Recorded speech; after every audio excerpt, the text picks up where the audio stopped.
처음엔 한국에 오기 정말 싫었어요. 한국에서의 삶이 나에게 맞지 않을 거라고 확신했죠. 룩셈부르크 출신의 한 여성이 이렇게 강하게 말했습니다. 그러나 지금은 한국에서 살아야겠어라고 결심하고 있습니다. 도대체 한국에서 무슨 일이 일어났기에 그녀의 마음이 이렇게 완전히 뒤바뀌었을까요? 무엇이 그녀를 이토록 한국에 머물고 싶게 만들었을까요? 지금부터 그 충격적인 이야기를 시작합니다. 구독과 좋아요는 이 채널에 큰 힘이 됩니다. 안녕하세요. 저는 소피아라고 해요. 룩셈부르크에서 의사로 일하며 룩셈부르크의 문화와 삶에 큰 자부심을 가지고 살아왔어요. 사실 저는 룩셈부르크를 떠나 다른 나라에서 생활하는 것을 상상해 본 적이 없었죠. 룩셈부르크는 제가 태어나고 자란 곳이자 제 정체성의 큰 부분을 차지하고 있었어요. 룩셈부르크의 풍부한 문화, 역사, 그리고 삶의 여유로움은 제게 언제나 큰 자부심의 원천이었죠. 그런데 어느 날 회사에서 한국으로 파견을 가라는 명령을 받게 되었어요. 솔직히 말하자면 이 소식을 들었을 때 정말 당혹스러웠어요. 한국이라는 나라에 대해 아는 것도 별로 없었고 룩셈부르크와 너무나도 다른 문화를 가진 곳에서 제가 어떻게 적응할 수 있을지 전혀 자신이 없었거든요. 무엇보다도 저는 룩셈부르크의 생활 방식을 너무나 사랑했어요. 룩셈부르크의 음식, 예술, 그리고 여유로운 일상들. 이 모든 것들이 제 삶의 중요한 부분이었죠. 하지만 회사의 결정은 절대적이었고 결국 저는 선택의 여지가 없었어요. 억지로라도 한국으로 가야만 했죠. 내키지 않는 마음으로 저는 가방을 싸서 한국으로 떠날 준비를 했어요. 출국 전날 밤 저는 제 인생이 이렇게 바뀌어야 하는지에 대해 깊은 고민에 빠졌어요. 룩셈부르크에서의 익숙한 삶을 떠나 전혀 새로운 곳에서의 생활을 시작해야 한다는 것이 두렵기만 했어요. 그때까지만 해도 한국에서의 생활이 얼마나 큰 변화를 가져올지 전혀 알지 못했죠.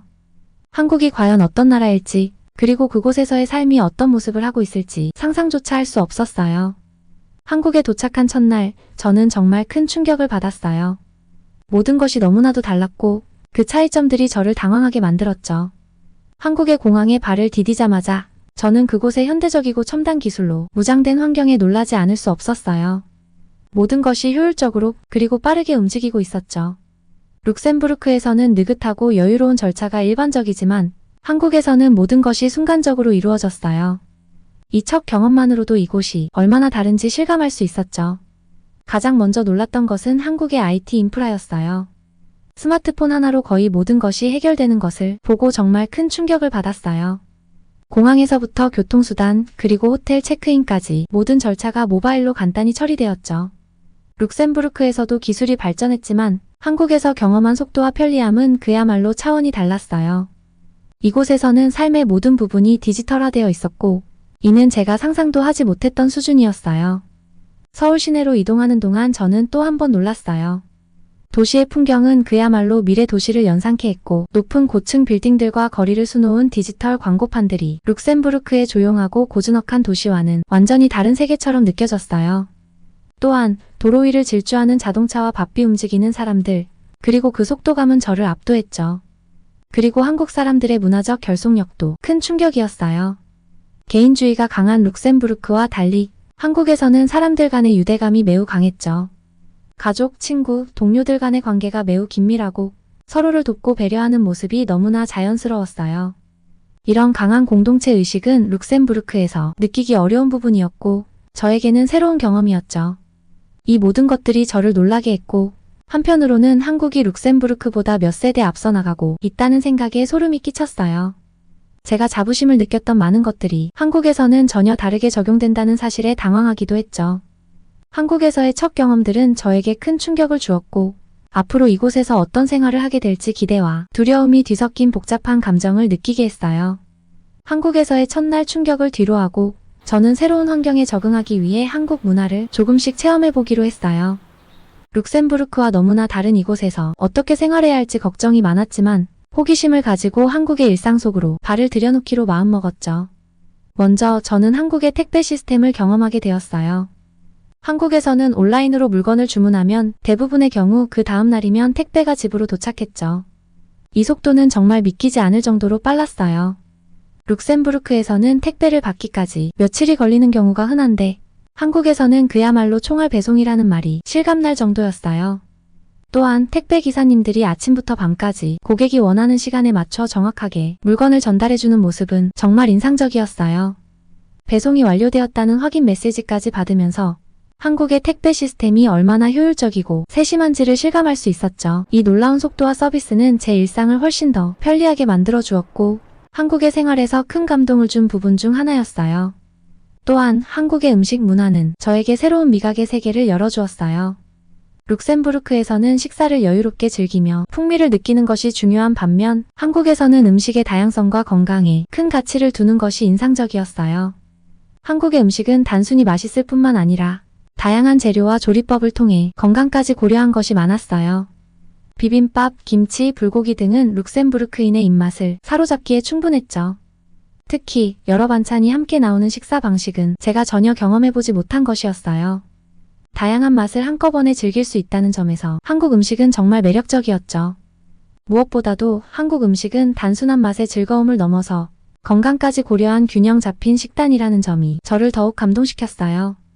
룩셈부르크의 요리와는 다른 방식으로 한국 음식은 저의 입맛뿐만 아니라 건강에도 긍정적인 영향을 미쳤어요. 한국에서 생활하면서 저는 한국의 다양한 도시를 여행할 기회를 가지게 되었어요. 여행을 하며 한국의 교통 시스템, 특히 고속버스를 이용해 보면서 룩셈부르크에서의 기차 경험과 비교하게 되었죠. 이 경험은 한국이 얼마나 편리한 교통, 인프라를 가지고 있는지를 다시 한번 깨닫게 해주었어요.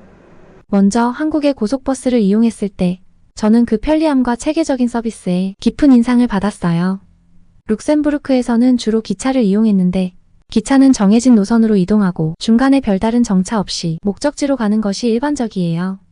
하지만 한국의 고속버스는 고속도로를 따라 이동하면서 중간중간 휴게소에 정차해 여행객들에게 짧은 휴식을 제공해 주었어요. 이 휴게소는 그 자체로도 매력적인 장소였고 한국의 휴게소는 단순히 잠깐 쉬어가는 장소가 아니었죠. 다양한 먹거리, 쇼핑할 수 있는 기념품들, 그리고 깨끗한 화장실까지 모든 것이 잘 갖춰져 있었어요. 룩셈부르크의 기차에서는 중간에 이런 휴식을 즐길 수 있는 기회가 거의 없었기 때문에 한국의 휴게소는 저에게 아주 신선한 경험이었죠. 특히 휴게소에서 파는 호두과자, 어묵, 떡볶이 같은 음식들은 맛도 훌륭해서 고속버스 여행이 즐거움을 더해주었어요. 고속버스 자체도 매우 편안했어요. 좌석은 넓고 안락하며 와이파이와 충전 포트까지 제공되어 여행 중에도 불편함이 없었죠. 한국의 고속버스는 시간표도 정확히 맞춰 운영되었고 교통 상황을 실시간으로 반영해 최적의 경로를 선택해 이동하는 모습이 인상적이었어요. 룩셈부르크의 기차는 물론 편리하고 안정적이지만 이런 세심한 배려와 서비스는 한국에서만 느낄 수 있었죠. 또한 고속버스를 타고 여행하는 동안 창밖으로 보이는 한국의 풍경도 눈을 즐겁게 했고 도시에서 시골로 바다에서 산으로 이어지는 다양한 풍경은 한국의 매력을 한층 더 돋보이게 했죠. 룩셈부르크에서도 기차를 타고 여행하면 아름다운 풍경을 볼 수 있지만 한국의 고속버스 여행은 그와 또 다른 특별한 경험이었어요. 이처럼 한국의 고속버스는 단순히 목적지로 이동하는 수단이 아니라 그 자체로 여행의 일부가 되었어요. 휴게소에서의 짧은 휴식과 다양한 서비스, 그리고 빠르고 정확한 운행은 한국이 얼마나 편리하고 효율적인 교통 시스템을 가지고 있는지를 실감하게 해주었죠. 여태까지 저는 많은 놀라움을 경험했지만 그 중에서도 한국의 치안은 정말 인상적이었어요. 유럽에서도 특히 룩셈부르크는 치안이 잘 되어 있는 나라로 알려져 있죠. 하지만 한국에서의 생활을 통해 제가 느끼는 안전함은 룩셈부르크에서 경험했던 것과는 또 다른 차원의 것이었어요. 한국에 도착한 지 얼마 되지 않았을 때 저는 밤 늦게까지 외출할 일이 있었어요. 룩셈부르크에서는 밤이 되면 혼자 외출하는 것이 다소 불안하게 느껴질 때가 있었지만 한국에서는 그런 불안감을 거의 느끼지 않았어요. 서울의 거리를 걸으면서 특히 늦은 밤에도 활기차게 움직이는 사람들과 밝게 빛나는 거리의 모습은 저에게 큰 안도감을 주었죠. 한국에서는 치안이 얼마나 잘 유지되고 있는지를 체감할 수 있었어요. 사람들이 자신의 소지품을 놓고 자리를 비워도 도난에 대한 걱정을 크게 하지 않는 모습은 정말 놀라웠어요. 카페나 식당에서 사람들이 노트북이나 가방을 테이블 위에 두고 자리를 비우는 모습은 유럽, 특히 룩셈부르크에서도 볼 수 없는 일이었죠. 이러한 신뢰와 안전의 문화는 저에게 큰 충격이었어요. 또한 한국의 CCTV 시스템이 도시 전역에 잘 설치되어 있다는 점도 인상적이었어요. 이는 시민들의 안전을 보장하기 위한 중요한 요소로 범죄율을 낮추는 데 큰 역할을 하고 있었죠. 유럽에서도 CCTV가 설치된 곳이 많지만 한국처럼 촘촘하게 도시 전역에 설치된 경우는 드물었어요. 이 덕분에 한국에서 생활하는 동안 저는 어디를 가든지 안전하다는 느낌을 받을 수 있었어요. 룩셈부르크에서 경험했던 치안도 훌륭했지만 한국의 치안은 그 이상이었죠. 특히 여성으로서 밤에 혼자 다니는 것에 대한 불안감이 전혀 없다는 것은 정말 큰 차이였어요. 한국의 거리와 대중교통에서 느끼는 안전함은 유럽의 어느 도시와도 비교할 수 없을 정도로 뛰어났죠. 이러한 경험들은 한국에서의 생활에 대한 제 인식을 완전히 바꿔놓았어요. 한국은 단지 기술과 문화의 발전뿐만 아니라 사회 전반에 걸친 높은 수준의 안전을 제공하는 나라라는 것을 깨달았죠. 이는 한국에서의 생활을 더 편안하게 만들어 주었고, 제가 이곳에 정착하고 싶다는 생각을 더 강하게 만들었어요. 한국에서의 생활이 점점 익숙해질수록 저는 한국인들의 일상이 마치 판타지 소설 속 한 장면처럼 느껴지기 시작했어요. 한국에서 경험한 많은 것들이 저에게는 너무나도 새로운 것이었고, 그 속에서 한국인들이 살아가는 방식은 때때로 현실을 초월한 것처럼 보였죠. 우선 한국인들의 하루는 믿을 수 없을 정도로 바쁘고 효율적으로 흘러가요. 이른 아침부터 늦은 밤까지 이어지는 일과 속에서도 그들은 항상 활기차고 에너지가 넘쳤어요. 많은 사람들이 지하철을 타고 바쁘게 이동해도 스마트폰을 통해 업무를 처리하거나 공부를 하고 있더라고요. 이런 모습들은 마치 무언가 특별한 능력을 가진 사람들이 사는 세상처럼 보였어요. 또한 기술이 생활 속에 깊이 스며들어 있는 한국의 일상은 저에게 마치 미래를 경험하는 것 같은 느낌을 주었죠. 스마트폰 하나로 거의 모든 일을 해결하는 모습, 집안에서조차 음성 명령으로 가전제품을 조작하는 스마트 홈 시스템, 그리고 대중교통에서부터 쇼핑까지 어디서나 연결된 디지털 세상은 마치 제가 읽던 판타지 소설 속에 등장하는 마법 같은 도구들을 연상시켰어요. 모든 것이 너무나도 자연스럽게 이루어지고 있었고, 이 모든 것이 한국인들에게는 일상이라는 사실이 저를 놀라게 했죠. 그리고 한국인들의 공동체 의식과 배려심은 이 판타지 속에서 특별한 힘처럼 느껴졌어요. 한국 사람들은 서로를 돕고 배려하는 모습을 일상 속에서 자연스럽게 보여주었어요. 이웃과 음식을 나누고 공공장소에서 서로를 배려하며 살아가는 모습은 제가 룩셈부르크에서 경험했던 것과는 다른 매우 따뜻하고 인간적인 모습이었죠. 한국에서 생활하며 점점 더 많은 것을 경험하던 중 어느 날 저는 새로운 친구를 만나게 되었어요. 한국에서 사귄 이 친구와의 만남은 저에게 또 다른 충격을 안겨주었죠. 우리는 함께 시간을 보내기로 하고 친구의 집에서 만나기로 했어요. 저녁 시간이 되자 친구는 자연스럽게 스마트폰을 꺼내 들고 음식을 주문하기 시작했어요. 저는 룩셈부르크에서 음식을 배달시켜 먹는 것이 흔한 일이 아니었기에 친구의 이 행동이 무척 신기하게 느껴졌죠. 음식을 주문한 지 얼마 지나지 않아 문 밖에서 초인종이 울렸고 배달원이 도착해 음식을 건네주었어요. 제가 놀란 것은 배달의 속도뿐만이 아니었고 우리가 있던 곳이 도심에서 꽤 떨어진 곳이었는데도 음식이 신속하게 배달된다는 사실이 정말 놀라웠죠. 그날 우리는 다양한 음식을 배달시켜 먹었어요. 친구는 배달 애플리케이션을 사용해 여러 곳에서 음식을 주문했고 각기 다른 음식들이 거의 동시에 도착했어요.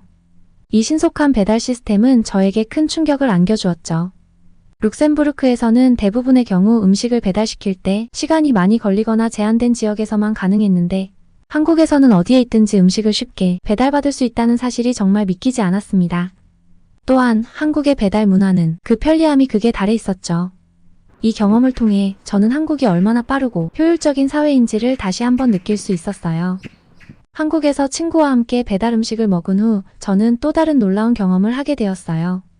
음식을 다 먹고 나서 친구는 자연스럽게 쓰레기들을 정리하기 시작했는데 그 과정이 정말 인상적이었어요. 한국에서는 쓰레기를 그냥 버리는 것이 아니라 철저하게 분리수거를 해야 한다는 사실을 알게 되었죠. 배달 음식에서 나온 용기, 포장재, 그리고 음식물 쓰레기까지 모든 것이 구분되어 처리되었어요. 플라스틱, 종이, 그리고 음식물 쓰레기를 각각 다른 봉투에 넣는 모습은 제가 룩셈부르크에서 경험했던 것과는 확연히 달랐죠. 친구는 음식물 쓰레기를 따로 모아 작은 기계에 넣었는데 이 기계가 바로 음식물 쓰레기 처리기였어요. 이 기계는 음식물 쓰레기를 분쇄하고 건조시켜 부피를 줄이고 악취를 최소화하는 역할을 한다고 했죠.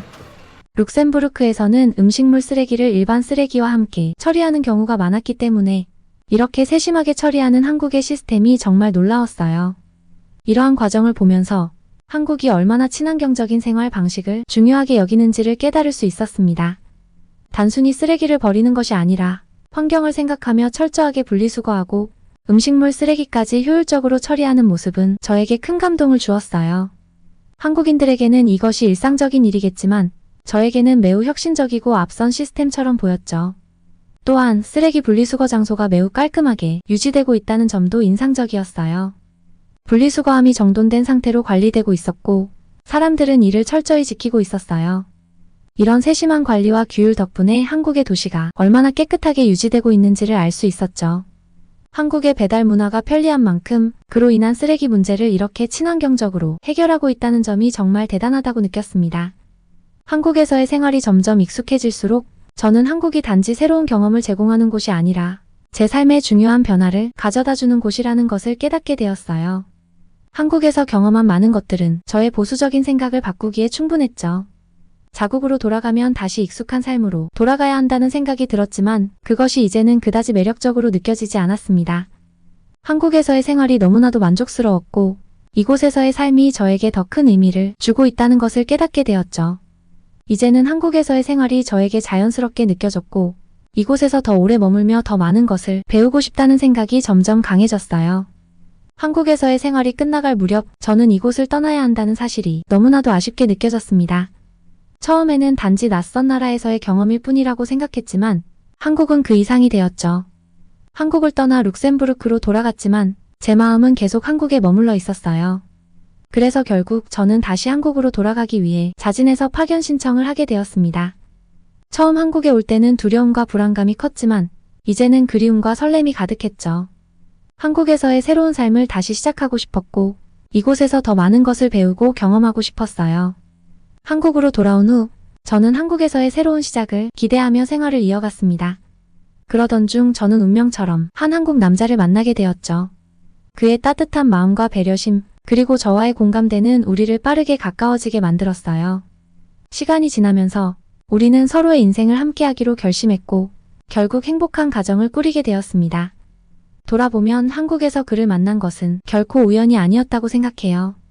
처음 한국에 왔을 때는 그저 새로운 경험을 쌓기 위해서였지만 이제는 그 모든 것이 저를 이곳으로 다시 이끌고 결국 그와 만나게 하기 위한 과정이었다고 느껴집니다.